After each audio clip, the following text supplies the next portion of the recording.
सत्सङ्गत्वे निस्सङ्गत्वं निस्सङ्गत्वे निर्मोहत्वं निर्मोहत्वे निश्चलतत्वं निश्चलतत्वे जीवन्मुक्तिः पुनरपि जननं पुनरपि मरणं पुनरपि जननी जठरे शयनम् इह संसारे बहुदुस्तारे कृपया पारे पाहि मुरा.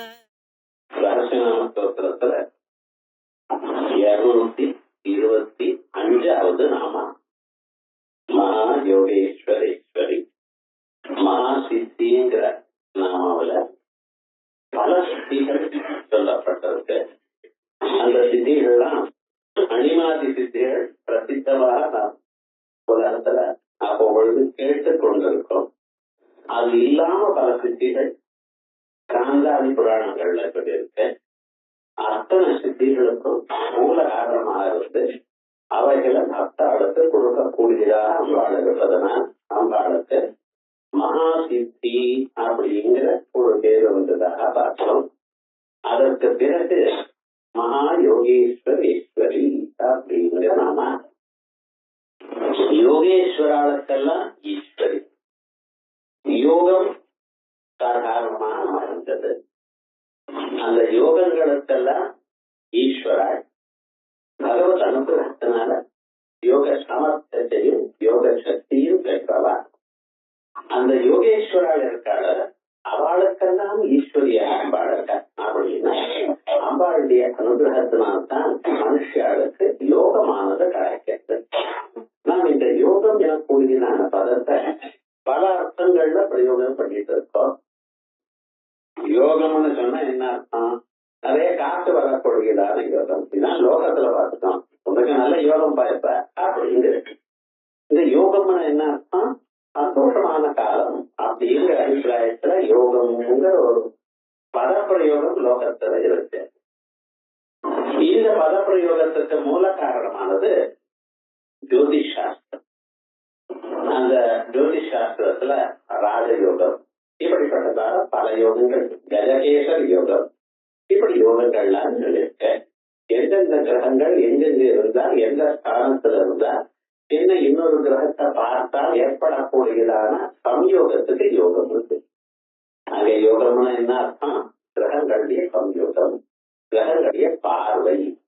இதனால ஏற்படக்கூடியதான பலன்கள் மனிதர்களுக்கு எது வருதோ அது இந்த மனுஷனுக்கு அந்த யோகம் இருக்குதுன்னு சொல்றாரு. முக்கியமாக யோகமானது எங்க? கிரகங்களுடைய யோகம். கிரகங்களுடைய யோகத்தை மனுஷனுடைய வாழ்க்கையில வரக்கூடியதான பலத்தை தருவதாக கருதி அவ இந்த யோகம்னு சொல்லிருக்கா. இது ஒரு யோகம். அது இல்லாமல் யோகம்னு சொன்னா சம்பந்தம்னு அர்த்தம். இந்த அர்த்தத்துல நிறைய நம்ம லோகத்துல பார்த்து கொண்டிருக்கோம். கீதையில 18 அத்தியாயங்கள். இந்த 18 அத்தியாயங்களுக்கும் யோகம்னு சொல்றாங்க.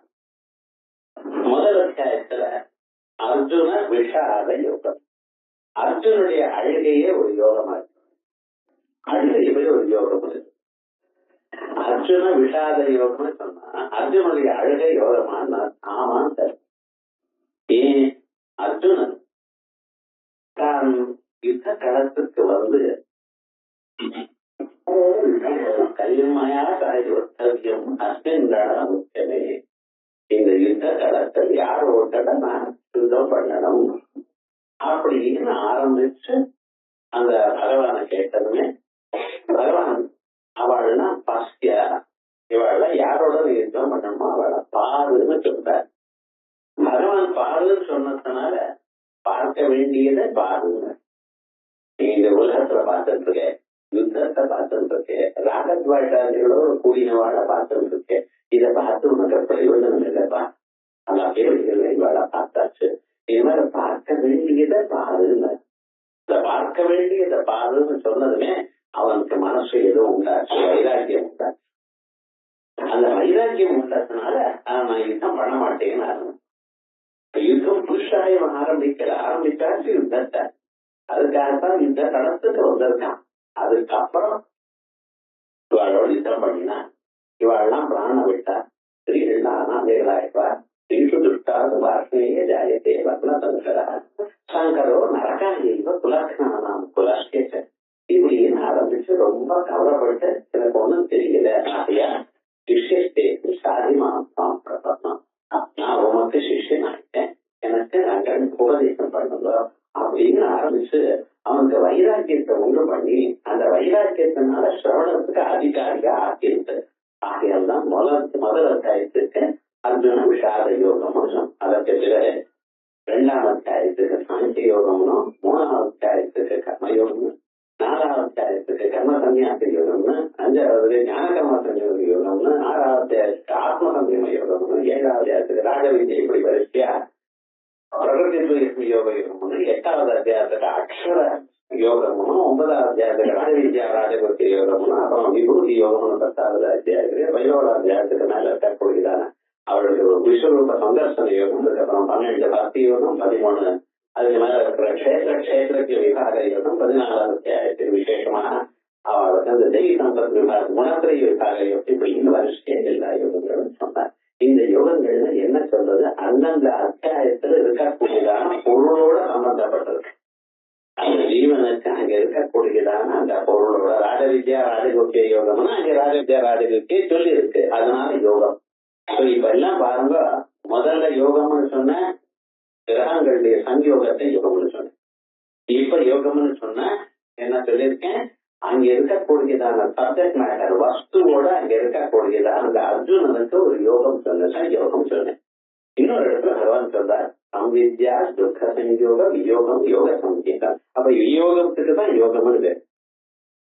இதனால என்னோட எந்த துன்பம் சேர்றதோ, எந்த கவலை என்ன புரிஞ்சிருக்கும், எத்தனையோ பிறவைகள் எடுத்தாச்சு, மானாகவும் பன்னியாகவும் மனுஷனாகவும் பெரியாகவும் எத்தனை ஜென்மாக்கள் எடுத்தாச்சு, என்னென்னமோ இடத்து அளவிதே வாகையில விஸ்ராகரம் இனிமேல போரும்னு சொல்லுமாங்க. எத்தனை யோகங்கள், எத்தனை சரீரங்கள், எத்தனை துன்பங்கள் அனுபவிச்சு இது என்ன ஆயிட்டு ஒன்னும் இந்த சரீரமே எதுக்கு உபயோகம் இல்லாம ஆயிடுது. போக இனிமேல இடத்துல சேர்த்து போகிற எத்தனை யோகங்கள் அனுபவிச்சாச்சு போதும் அப்படின்னு துக்க சம்யோக வியோகத்துக்கு யோகம்னு. வேதாந்தத்துல யோகம்னு சொன்னா செயற்கைன்னு அர்த்தம் இல்ல, வியோகத்துக்கு யோகம்னு பேர். இது சாதாரணமாக நம்ம பார்க்கக்கூடியதான பல சந்தர்ப்பங்கள்ல வரக்கூடியதான யோகம். இந்த யோகங்களுக்கெல்லாம் அதிபதி ஏதோ கதை சொல்லல, சர்வ யோகேஸ்வரேஸ்வரி மகா யோகேஸ்வரேஸ்வரி. மகா யோகங்கள் என்னென்ன இருக்கோ அத்தனை யோகேஸ்வரன் யார் இருக்காளோ அந்த யோகேஸ்வராளுக்கெல்லாம் ஈஸ்வரியா இருந்தா யாரு மகா யோகேஸ்வரேஸ்வரி. யோகம்னு சொன்ன சாதாரணமாக என்ன அர்த்தம், துக்கத்தை தர வரக்கூடியதான பதார்த்தத்தை தவிர்த்து இன்னும் தருவதாக மாற்றிக் கொள்வதற்கு யோகம். லோகத்துல அப்படித்தானே நினைச்சிட்டு இருக்கோம். எது துக்கத்தை கொடுக்கிறதோ துக்கத்தை தர வல்லதை தவிர்த்து அதை சுகத்தை கொடுப்பதாக இன்பை தருவதாக ஆக்கிக் கொள்வதற்கு ஒரு யோகம். அதேபடியே எதை நம்ம விசேஷமாக நினைக்கிறோமோ பொருளை மதித்து, ஒரு பொருள் இருக்குன்னா அந்த பொருள் இப்படி அப்படின்னு அறிந்து கொண்டு அதனை வாழ்க்கையில் பயன்படுத்திக் கொள்வதற்கு யோகம். ஏதோ ஒரு பொருள் இருக்க அந்த பொருளை நாம எப்படி வாழ்க்கையில உபயோகப்படுத்திக் கொள்றோம் யோகம். இன்னைக்கு நாம் சோஃபாலாம் வைக்கிறோம், சேர்லாம் வைக்கிறோம். பழைய நாளை வகைனா இருந்ததா ஒண்ணு கிடையாது. மரத்தினுடைய அடிபாகம் இருக்க பத்தில அதை கட் பண்ணி அதை உள்ள வச்சுட்டு இருக்கோம், அது உட்காருவோம். வெறும் பாத்திரம் இருக்கமே அந்த பாத்திரத்தை கவுத்து வச்சு அதுல உட்காருவோம். அப்படி கிராமத்துல என்ன ஒரு பொருளா இருந்தாலும் அந்த பொருளை நமக்கு உபயோகப்படுத்திக் கொள்வதற்கு யோகம் உண்டு. வைரம் இருக்க வைரத்தை கல் என்றோ அல்லது கல்ல வைரம் என்றோ உணர்வதற்கு பதிலா இதுக்கு பிரமஜானம். அந்த பிரமஜானத்தை மாற்றி உண்மையான ஸ்வரூபத்தை அறிந்து கொள்வது அது ஒரு யோகம். யோகம்னா என்ன அர்த்தம், எத்தனை அர்த்தங்கள் இருக்க பதிலா யோகம் இன்னும் ஒரு அர்த்தம். இத்தனை அர்த்தங்களும் மேல நான் பாஷ்யத்தில் சொல்றேன். அதனால ஏதோ சொல்றது அங்கெங்க இருக்கிறது எடுத்து இங்க யோகம்ங்கிற பதார்த்தத்துக்கு நான் சொல்றது எல்லாம் அஸ்கரா இருக்கிறதான ஒரு பதார்த்தம் தான். அதே போல பயன்படாதான பொருள்களை பயன்படுத்தும்படி பண்றது ஒரு யோகம். இப்பெல்லாம் வேஸ்ட் மேனேஜ்மெண்ட் சொல்றாங்க. குப்பை இருக்க இந்த குப்பையிலிருந்து ஏதோ காசு பண்றாரு சார். அந்த காசு பண்றதுங்கிற ஒரு ஆர்ட் அது சில பேர் இருக்குதான். ஆகையால் எது பயன்படுத்தாதுன்னு படாதுன்னு நினைக்கிற வாழ்க்கையில அதை பயன்படுத்துவதுங்கிறது அது ஒரு யோகம். அதே போல வாழ்க்கையில வெற்றியோ தோல்வையோ வரும் பொழுது அப்ப என்ன பண்றது, அது சமமநிலையா இருந்து கொண்டு சந்தோஷம் வந்தா மதித்தும் துன்பம் வந்தா நலிந்தும் போகாம இருக்கிறது பதிலா அது ஒரு யோகம். சுகதுக்கே கிருத்வா லாபாலாபம் ஜெய ஜெயோ தஸ்மாத் யோகா என யுஜ்யஸ்வா யோகம் பதம் போட்டிருக்காங்க. மனுஷிய பகவத்கீதை பாராயணம் பண்ணும்போது யோகங்கிற பதத்துக்கு எத்தனை அர்த்தத்தை உபயோகப்படுத்திருக்காருன்னு பாருங்க. இது ஒரு யோகம். அதே போலயே எந்த ரெண்டு பொருள் பிரிந்து இருக்கா அந்த ரெண்டு சேர்ந்தா அது ஒரு யோகம். சௌந்தர்ய ஸ்லோகம் ஒரு ஸ்லோகத்தை சொன்னா கர்ப்ப விரோதியா இருக்கக்கூடியவா ரெண்டு பேரும் சேர்ந்துருவாளாம். சௌந்தர்ய ஸ்லோகத்துக்கு அவ்வளவு மதிப்பு இருக்கிறோம். ரொம்ப சாதாரணமா நினைச்சிருக்கோம். ஆனா சில ஸ்லோகங்களுக்கு கைமேல சரஜோஸ்னா சுத்தாம் சதீசட்டாம் வரத்ராசத்ரான பழையகுட்டிகா புஸ்தக நிறைய இந்த ஸ்லோகத்தை சொன்னா சாரஸ்வத பிரயோகம். குழந்தைக்கு படிப்பே வர மாட்டேங்கிறது, அது எவ்வளவு படிச்சாலும் மண்டையில ஏற மாட்டேங்கிறது சார் அப்படின்னு சொல்லிட்டு இருக்கா. இந்த ஸ்லோகத்தை தினமும் 10 லெவல் சொன்னா போறோம். சொல்லிவிட்டு அம்பாளுக்கு தேனை நைவேத்தியம் பண்ண மதுட்சீர திராட்சா மதுரினா படைத்தையா அப்படின்னு தேனொழுக பேசுவான். அவன் எதனாலும் எல்லா சாஸ்திரங்களையும் பிராவீண்யத்தையும் அடைவான். இப்படி எது சாதாரணமாக நம்மளால முடியாதோ அதை பிரித்து இருக்கிறது சேர்த்து வைக்கிறதுல இது ஒரு யோகம். இதே போலயே இந்த யோகத்தை பத்தி பதஞ்சலி மகர்ஷி அவர் என்ன பண்ணியிருக்க, என்ன பரமாத்மாவோட சேர்த்து வைக்கலாம். இதுதான் யோகத்துடைய காரணம். சம்சாரத்துல திண்டாடி கொண்டிருக்கான் ஜீவன். இவனை சம்சாரத்துக்கு அதீத்தனாக இருக்கக்கூடியதான பரம்பொருளோட சேர்த்து வைக்க.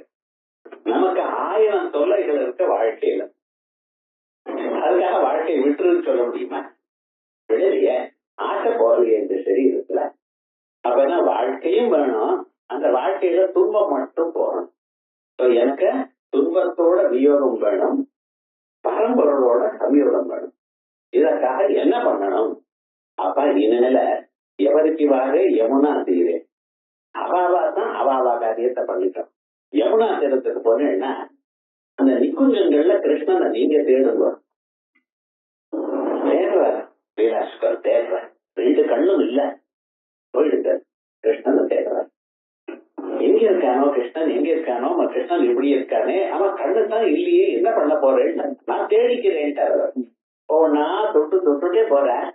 யாரோ ஒரு பையன் வேணா, பையன் வந்து தாத்தா என்ன தேடுற அப்படின்னா கிருஷ்ணனை தேடுறது. அப்படியா, நானும் சேர்ந்து தேடுறேன் வாங்க, நீங்க முள்ளுல காலை வச்சிருப்பாரு அப்படின்னு கையை பிடிச்சுன்னு அப்படியே அழிச்சுன்னு வர. நீ தேடி அதுக்கப்புறம் என்ன இன்னைக்கு போறோம் தேடிட்டு நாளைக்கு நிச்சயமா கிடைப்பேன் அப்படின்னு சொல்லிட்டு உட்கார வச்சு யமுனா தீர்த்தத்தை கொண்டு வந்து அவங்க தாக சாந்திக்காக கொடுத்து 2 பழத்தையும் கொடுத்துட்டு நான் போயிட்டு வரேன்னு போனார். போனா கொஞ்ச நேரம் ஆன பிறகு அடாடா கையில விட்டேனேன்னு அழுதாங்க. என்னடா ஆச்சுன்னார், நான் கிருஷ்ணனை தேடினா அவனா என்ன அழிச்சுன்னு போயிருக்காரு. அப்புறம் அவரை விட்டு போன பிறகுதான் இவருக்கு புத்தி வருது என்ன விவகாரம்னார். அதான் பகவானுடைய செயலை நீங்க பார்க்க முடியாது. உங்க இடத்துல பக்தி இருக்குமே, ஏன்னா பகவான் கை மேல பலத்தை கொடுப்பார். அப்படி விசேஷமாக இருக்கக்கூடியதா அந்த தாசம் இருக்கிறதுல அந்த பரம்பொருளோட என்ன சேர்க்கணும், எனக்கு இருக்கக்கூடியதான 1000 துன்பங்களை விட்டு எனக்கு வியோகத்தை கொடுப்பான். இந்த துக்க சம்யோக வியோகம் இருக்க பட்சல ஆத்ம சம்யம யோகம், ஆத்ம சம்யோகமும் வேணும், துக்க சம்யோகம் என்னை விட்டு போகணும். இந்த 2க்காக பதஞ்சலி மகர்ஷி யம நியம ஆசன பிராணாயாம பிரத்யாகார தாரணா தியான சமாதி அப்படிங்கிற 8 அங்கங்களோட கூடியதான ஒரு யோக சாஸ்திரத்தை தயார் பண்ணிருக்க. அந்த யோகத்துக்கும் ஈஸ்வரியா இருக்கக்கூடியது அங்க அம்பாள் தான் இப்படின்னு. ஆமா, அவர் யாரோ எழுதியிருக்காருன்னா அது எப்படி பிரமாணமாகும்? அத்தியாத்ம யோகாதிகமேன தேவம் மத்வா தீரோ ஹர்ஷசோக உஜஹாதி அப்படின்னு வேதம் சொல்றது. அத்தியாத்ம யோகத்தை பண்ண பண்ணி அத்தியாத்ம யோகத்தினால உனக்கு துன்பங்களும் சந்தோஷமும் புண்ணியமும் பாபமும் எல்லாம் விட்டு நீ பரம்பொருளாக ஆக்கி விடுவார் அப்படின்னார். அப்புறம் சொன்னார், ஆமா நீங்க சொல்ற அத்தியாத்ம யோகம்னு எனக்கு என்னன்னு தெரியலையேங்கிற. கவலைப்படாத, நான் சொல்றேங்கிறது உபனிஷத்து. யச்சேத் வாங்மனதி பிராஜ்ஞா தத்யச்சேத் ஞான ஆத்மனி ஞானம் ஆத்மனி மனதி யச்சேத் தத்யச்சேத் சாந்த ஆத்மனி. புலன்களை மனசுல ஒடுக்க, மனச புத்தியில ஒடுக்க, புத்திய சமஷ்டி புத்தியில ஒடுக்க, அந்த சமஷ்டி புத்திய பரமாத்மானத்துல சேர்த்துவே உத்திஷ்டதா எழுதுபோங்க. நம்மளாம் தூங்குறோம், அனாதி நிதிரையா போயிட்டான்னு நம்மளாம் தூங்கிட்டு இருக்கோமா. உத்திஷ்டதா, குழந்தைய உட்கார வச்சா என்ன பண்ணும் தெரியுமா? நான் தூக்கத்துல ஒரு அந்த பக்கம் படுத்துக்கோம், குழந்தைய எழுப்பின வாழ்க்கை தெரியும். உட்கார வச்சோன்னு ஒரு 2 நிமிஷம் உட்காரம், அதுக்காக அம்மா அந்த பக்கம் பார்த்தோம் இந்த பக்கம் படுத்துக்கோ ஒரு 2 நிமிஷம். அந்த பொய் தூக்குறது தான் எல்லாருக்கும் ஒரு சந்தோஷம். ராத்திரி 10 மணில இருந்து 6 மணி வரைக்கும் தூங்கிட்டு இருக்கேன் சுவாமி, இருந்தாலும் எழுப்பின பிறகு ஒரு செகண்ட் தூங்குவான் ஒரு 10 நிமிஷம். அது என்னமோ அந்த தூக்கத்துல ஒரு சந்தோஷம் மனுஷாளுக்கு. அப்படி போறாய். இப்படிப்பட்டதான ஒரு ஜென்மம் உனக்கு கிடைக்கிறது ரொம்ப அரிது. அம்பாளுடைய நாமாவை கேட்கக்கூடியதான ஜென்மம் உனக்கு கிடைச்சிருக்கேன், கேட்கக்கூடியதான சூழ்நிலை உங்களுக்கு கொடுத்துருக்காளே பகவான். ஆகையால் ரொம்ப அரிது. ஜாகிரதா பிராப்திய வர நீ போதத. ஆச்சாரியன் இடத்துல போய் அவர் இடத்துல வரத்தை அடைவா.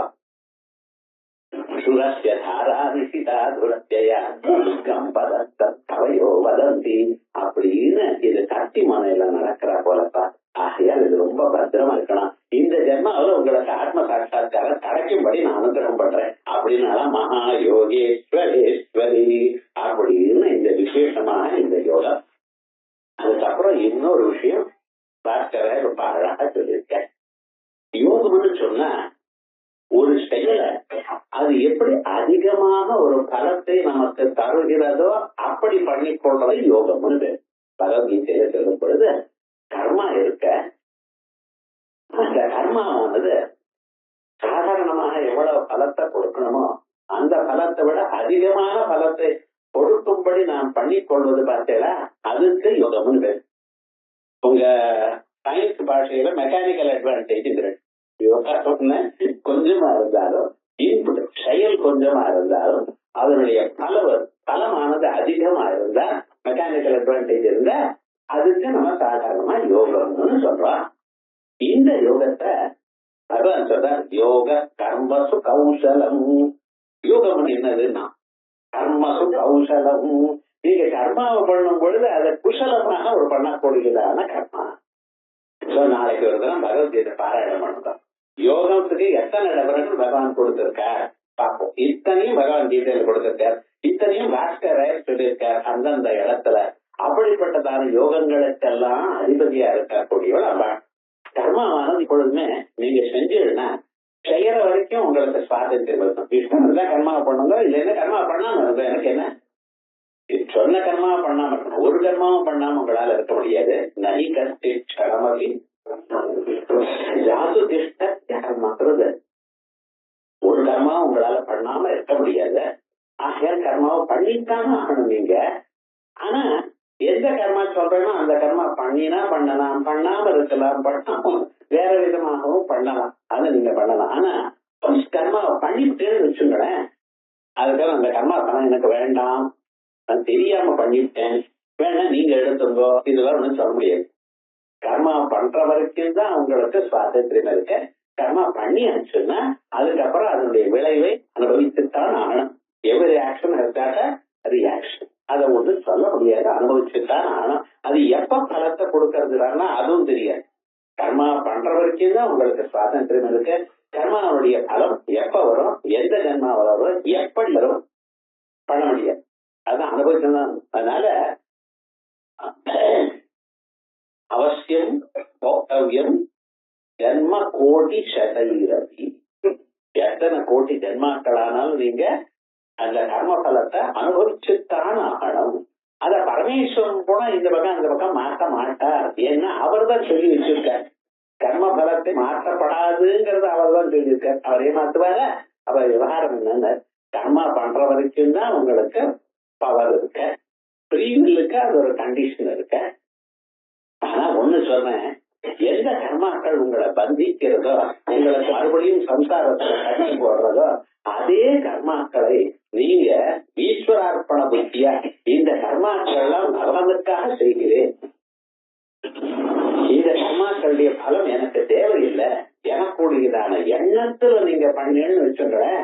அப்ப என்னாச்சு, அதே கர்மாவே மோட்சத்துக்கு காரணம். கர்மாவனால மோட்சம் இல்லைன்னு ஆச்சாரியால் பல இடத்துல இருக்காரு. ஆனா கர்மாக்களை நீங்க அவசியம் பண்ணணும்.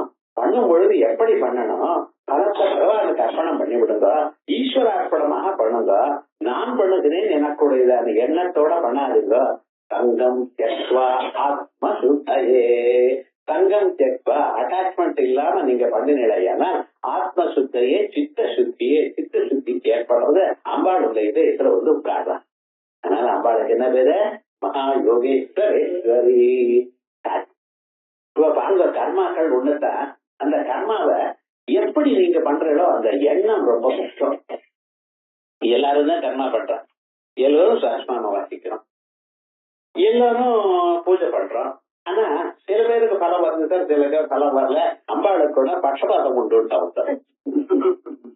ஏன்னா படிக்கிறவாள் எல்லாருக்கும் பலம் வரணுமே, சில பேருக்கு வருது சில பேருக்கு வரல, என்ன பண்றதுமா இல்லை. ஒரு அம்மா காலம் எழுந்து வீட்டுக்கு முன்னால கோலம் போடணும்னு பார்த்தா, ஏன் இல்லைன்னு பழைய நாள் பசங்க மாடனா ஒன்னும் போடுறது இல்லை, வேணும்னா அந்த ஸ்டோர்ல வைக்கிறான் ஒரு இது ஸ்டிக்கர், அதை கொண்டு வச்சிடும், எல்லாரும் அந்த மெதிச்சுட்டு போவான். கரெக்டா அந்த மாதிரி ஷட்கோணத்தை போட்டு வச்சிருக்கேன். இன்னைக்கு ஆடி கிருச்சிக்கு அதுக்கு எது பண்ணப்படாதோ அது மெதிச்சுட்டு வரேன் பார்த்தீங்களா. அப்ப என்ன விவகாரம், சாதாரண கோலம் போடுறதுன்னு ஒரு சம்பிரதாயம் உண்டு, வேதத்துல சொல்லி இருக்க பண்ணணும். எந்த சின்ன ஒரு சம்பிரதாயமா இருந்தாலும் அதுக்கு வேதத்துல அர்த்தம் இருக்க. காலமே எழுந்ததுமே முதல்ல வீட்டுக்கு முன்னால கோலம் போடணும், பாட்டங்களுக்கு முன்னால கோலம் போடணும்னு சொல்லியிருக்க. அந்த கோலத்தை போடும் பொழுது என்ன ஆயிடுத்து, ஒரு நாளைக்கு கையில இருக்கக்கூடிய டப்பா இருக்கு பார்த்தீங்களா, அரிசி மாவு சொல்லணும். கோலமானது கோல மாவுல போடக்கூடாது, அரிசி மாவுல போடணும். அந்த அரிசி மாவு வந்து டப்பா கீழே இடறி விழுந்துருது.